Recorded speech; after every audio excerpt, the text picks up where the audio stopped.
அல்லேலூயா. ஏனென்றால் இந்த நாளுக்கு நாங்கள் சொல்லுவோம் என்னென்று சொன்னால் பாம் சண்டே என்று சொல்லுவோம். பாம் சண்டே என்றால் என்ன? குருத்தோலை ஞாயிறு. அல்லேலூயா. குருத்தோலை ஞாயிறு என்று என்ன நடந்தது அப்படின்னு சொல்லி பார்த்தோம் என்றால், ஆண்டவராகிய இயேசு கிறிஸ்து அவர் இந்த உலகத்திலே 3.5 வருஷங்கள் ஊழியம் செய்தார். 3.5 வருஷம் ஊழியத்தின் நிறைவிலே அவர் பிதாவுடைய சித்தத்தை நிறைவேற்றுவதற்கு, பரலோகத்துடைய திட்டத்தை நிறைவேற்றுவதற்காக அவர் அங்கே எருசலேம் தேசத்துக்கு, எருசலேம் பட்டணத்துக்கு போக முன்னதாக அவர் என்ன செய்கிறார் என்று சொன்னால், தன்னுடைய சீஷர்களை கூப்பிட்டு, அங்கே மரியும் அவருடைய குட்டியும் கட்டப்பட்டிருக்கிறதை காண்பீர்கள், அதை எனக்கு அவிழ்த்துக் கொண்டு வாருங்கள் என்று சொல்லுகிறார்.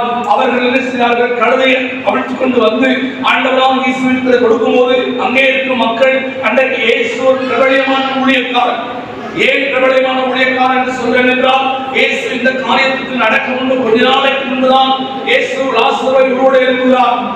அல்லேலூயா. கேட்கிறீங்களா?